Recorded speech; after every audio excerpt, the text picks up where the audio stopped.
معرفہ دوستوں اور گھر والوں کے ساتھ یہ ایک شاندار شام ہے۔ ہاں یہ صحیح ہے۔ اس افطار پارٹی کو رکھنے کے لیے علی کا شکریہ۔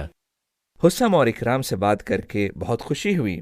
مجھے زکوٰۃ کے متعلق کچھ شبہات ہیں، کیا تم مہربانی کر کے انہیں دور کر سکتے ہو؟ کیوں نہیں، مجھے بتاؤ وہ کیا شبہات ہیں؟ یہ زکوٰۃ کیا ہے؟ زکوٰۃ ایک فرض صدقہ ہے اور اسلام کا تیسرا بنیادی ستون بھی۔ یہ ایک عبادت ہے، اسے ٹیکس نہیں سمجھا جانا چاہیے۔ اگر تم برا نہ مانو تو کیا تم بتا سکتے ہو کہ اسلام کے کتنے بنیادی ستون ہیں؟ اسلام کے 5 بنیادی ستون ہیں، وہ ہیں ایمان، نماز، زکوٰۃ، روزہ اور حج۔ کیا ہر مسلمان پر نماز کی طرح زکوٰۃ بھی لازم ہے؟ نہیں، صرف ایسے مسلمان جن کی دولت شریعت میں دیے گئے نصاب سے بڑھتی ہے انہیں ہی زکوٰۃ دینی ہوتی ہے۔ یہ نصاب کیا ہے؟ زکوٰۃ اس وقت تک فرض نہیں ہوتی جب تک کہ زکوٰۃ دینے والے کی دولت ایک مخصوص حد تک نہیں پہنچ جاتی۔ اس مخصوص حد کو نصاب کہتے ہیں۔ کیا دولت کی ہر قسم پر ایک ہی نصاب لاگو ہوتا ہے؟ ہر قسم کے لیے الگ الگ نصاب ہے اور سب پر زکوٰۃ کی مختلف شرح عائد ہوتی ہیں۔ زکوٰۃ ایک عربی لفظ نظر آتا ہے، کیا تم اس لفظ زکوٰۃ کی تعریف کر سکتے ہو؟ عربی میں زکوٰۃ کا مطلب ہے پاک کرنا اور صاف کرنا۔ اصطلاحی اعتبار سے نصاب تک پہنچے ہوئے مال میں سے ایک مخصوص مقدار نکال کر اسے اللہ کی راہ میں بتائی ہوئی جگہوں پر خرچ کرنے کو زکوٰۃ کہتے ہیں۔ لیکن پاک کرنا یا صاف کرنے کا زکوٰۃ دینے سے کیا تعلق ہے؟ اسلام انسانی زندگی کے دونوں یعنی روحانی و مادی پہلوؤں کو تسلیم کرتا ہے۔ روحانی لحاظ سے زکوٰۃ کسی بھی شخص کے نفس کو لالچ اور مال کی محبت سے پاک کرتی ہے۔ زکوٰۃ امیروں کی دولت میں غریبوں کا حق ہے، چنانچہ زکوٰۃ کی ادائیگی کے ذریعے غربا کو ان کا حق دے دیا جاتا ہے۔ اس طرح مادی لحاظ سے بھی اس شخص کی دولت پاک ہو جاتی ہے۔ مہربانی کر کے مجھے بتاؤ کہ دولت کی کن قسموں پر زکوٰۃ عائد ہوتی ہے؟ اس دولت میں سونا، چاندی، نقد رقم، تجارت سے ہونے والی آمدنی، جانور، زرعی پیداوار اور زمین سے نکلنے والی معدنیات وغیرہ شامل ہیں۔ کیا تم مجھے سونے کا نصاب اور اس پر عائد ہونے والی زکوٰۃ کی شرح بتا سکتے ہو؟ بالکل، سونا، چاندی، نقد یا سکوں پر اور تجارت سے ہونے والی آمدنی کا نصاب 85 گرام خالص سونا یا 595 گرام خالص چاندی ہے۔ اگر ان میں سے کوئی بھی شے مذکورہ بالا نصاب کو پہنچ جاتی ہے تو کل دولت جس پر 1 سال گزر چکا ہو 2.5% زکوٰۃ ادا کرنی ہوگی۔ پھر مویشیوں کا نصاب کیا ہے؟ مویشیوں میں اونٹ، گائے، بھیڑ اور بکری شامل ہے۔ مویشیوں پر نصاب ان کی تعداد کے مطابق ہے۔ مثلاً اگر 5 تا 9 اونٹ ہوں تو 1 بکری بطور زکوٰۃ دی جائے گی۔ اگر 30 تا 39 گائے ہوں تو 1 گائے جس کی عمر کم سے کم 1 سال ہو بطور زکوٰۃ دی جائے گی۔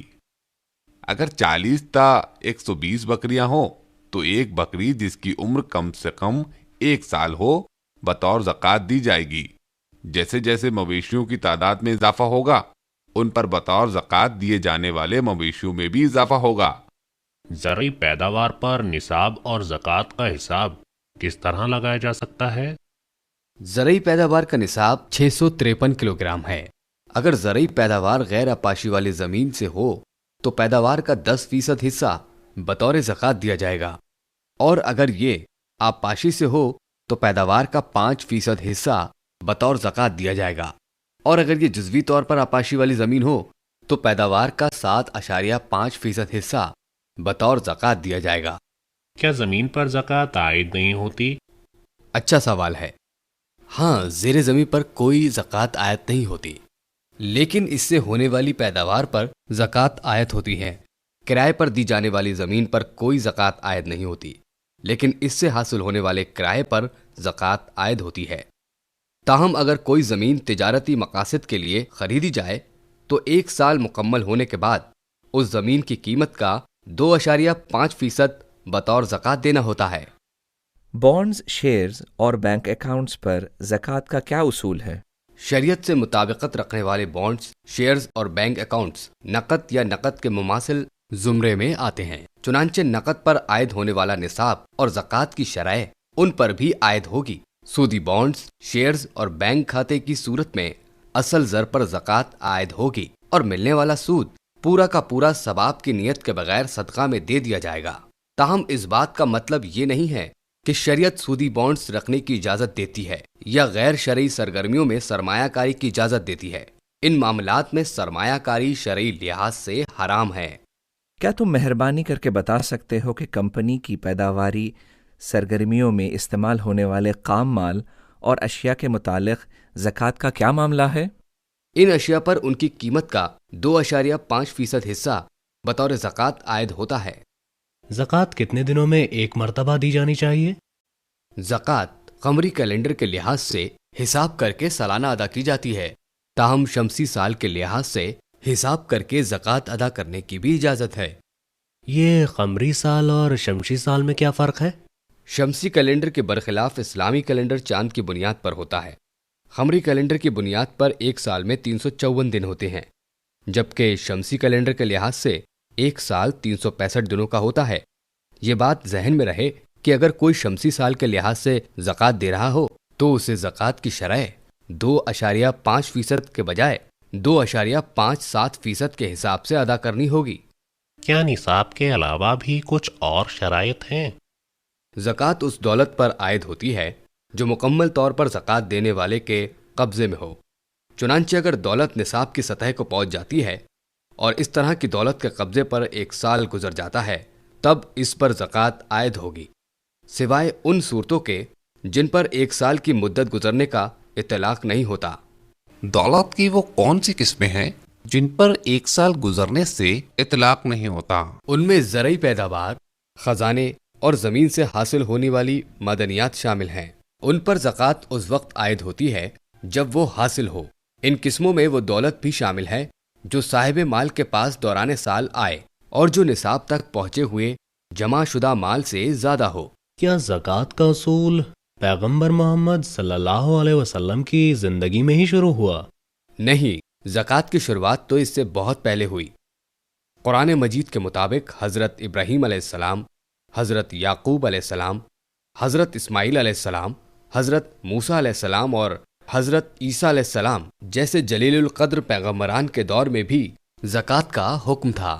یہی حکم حضرت محمد صلی اللہ علیہ وسلم کے دور میں بھی جاری رہا۔ اچھا یہ بتاؤ کہ پھر صدقہ کیا ہے؟ صدقہ دراصل اللہ کی راہ میں خرچ کرنے کو کہتے ہیں، اور اس کی 2 قسمیں ہیں۔ ایک فرض صدقہ جس میں زکوٰۃ شامل ہے، اور دوسرے نفلی صدقہ جو زکوٰۃ کی طرح فرض نہیں ہے مگر اس پر بار بار قرآن اور حدیث میں ابھارا گیا ہے، اور اس کے لیے نصاب اور سال گزرنے کی شرطیں نہیں ہیں۔ تم نے یہ نہیں بتایا زکوٰۃ کن لوگوں کو دی جاتی ہے؟ قرآن مجید کے مطابق زکوٰۃ فقراء اور مساکین، زکوٰۃ جمع کرنے والوں کو جو نئے مسلمان ہوئے ہوں ان کی دل جوئی کے لیے، مخروض کا قرض اتارنے کے لیے، اللہ کے راستے میں جد و جہد کرنے والوں کو، ضرورت مند مسافروں کو دی جاتی ہے۔ یہ وقف کیا ہے؟ کیا یہ بھی صدقات کا حصہ ہے؟ ہاں، وقف ایک ادارہ ہے جو خیرات و صدقات اور سوسائٹی کی فلاح یا پھر واقف کی ضروریت کے لیے قائم کیا جاتا ہے۔ اپنی عملی صورت میں وقف کسی جائیداد کی ملکیت کو محدود کر دیتا ہے اور اس کا استعمال فلاحی کاموں کے لیے ہوتا ہے۔ میں سمجھتا ہوں کہ یہ ایک ٹرسٹ کی طرح ہی ہوتا ہے۔ ہاں تم صحیح کہہ رہے ہو، لیکن وقف کی شروعات تو ٹرسٹ کی شروعات سے بھی بہت پہلے ہوئی۔ وقف کی شروعات تو پیغمبر محمد صلی اللہ علیہ وسلم نے 7ویں صدی عیسوی میں کر دی تھی۔ وقف کی بنیادی خصوصیت کیا ہے؟ وقف کی جائیداد ناقابل استرداد ہوتی ہے، یعنی جب اسے ایک مرتبہ وقف قرار دے دیا جائے تو پھر اسے واپس نہیں لیا جا سکتا۔ یہ دائمی ہوتی ہے، یعنی جب ایک مرتبہ اسے بنا دیا جائے تو پھر یہ ہمیشہ باقی رہتی ہے، اور یہ ناقابل انتقال ہوتی ہے، یعنی نہ اسے بیچا جا سکتا ہے اور نہ منتقل کیا جا سکتا ہے۔ کیا تم مجھے وقف کے میکانزم کے بارے میں بتا سکتے ہو؟ کوئی بھی فرد یا افراد کا گروہ اپنی جائیداد کو وقف قرار دے سکتا ہے۔ اس جائیداد کے نظم کے لیے ایک مینیجر یا سپروائزر کا تقرر کیا جاتا ہے۔ اس جائیداد سے ہونے والی آمدنی سوسائٹی یا عوام کی فلاح وہ بہبود کے لیے استعمال کی جاتی ہے، یا پھر وقف کرنے والا اسے اپنی ضروریت کے لیے وقف کر سکتا ہے۔ یہ تو واقعی دلچسپ ہے۔ کیا ہر جائیداد کو وقف قرار دیا جا سکتا ہے؟ نہیں، جیسا کہ تم جانتے ہو کہ تمام اسلامی ادارے شرعی قانون کے تحت چلائے جاتے ہیں، اس طرح وقف کا ادارہ بھی اسی کے زیر نگرانی آتا ہے۔ شریعت کے مطابق یہ ضروری ہے کہ وقف کی جانے والی جائیداد اور اس سے ہونے والی آمدنی شرعی اعتبار سے جائز ہو۔ کیا سوسائٹی کا ہر فرد وقف کی جائیداد کا فائدہ اٹھانے کا اہل ہوتا ہے؟ یہ حالات پر مبنی ہے۔ اگر وقف عام آدمی کے لیے ہو تو نسل، خاندان اور مذہب سے قطع نظر ہر شخص اس سے فائدہ اٹھا سکتا ہے، اگر وہ واقعی ضرورت مند ہو اور اس کی ضرورت شرعی لحاظ سے صحیح ہو۔ کیا تم یہ کہنا چاہتے ہو کہ اپنے مقصد قیام کے لحاظ سے وقف کی الگ الگ قسمیں ہوتی ہیں؟ ہاں، اپنے مقصد قیام کے لحاظ سے وقف کی 4 قسمیں ہیں۔ اور وہ کون سی ہیں؟ پہلی قسم کا وقف فلاحی وقف ہے، جس میں ہونے والی آمدنی کو فلاحی کاموں کے لیے لگا دیا جاتا ہے۔ دوسرا خاندانی وقف ہے، جس میں ہونے والی آمدنی کو ارکان خاندان کے لیے رکھا جاتا ہے۔ تیسری مشترکہ وقف ہے، جس سے صرف وقف کرنے والے کے افراد خاندان فائدہ اٹھا سکتے ہیں۔ اور چوتھی قسم ذاتی وقف ہے، جس میں ہونے والی آمدنی کو وہی شخص جس نے یہ جائیداد دی ہے اپنی زندگی تک استعمال کرتا ہے۔ تو وکرم، تمہارا قیام یہاں کیسا رہا؟ کیا تم یہاں دوبارہ آنا پسند کرو گے؟ میں پرسوں جا رہا ہوں اور یہاں کا قیام تو بڑا شاندار اور خوشگوار رہا۔ میں دوبارہ آنا پسند کروں گا۔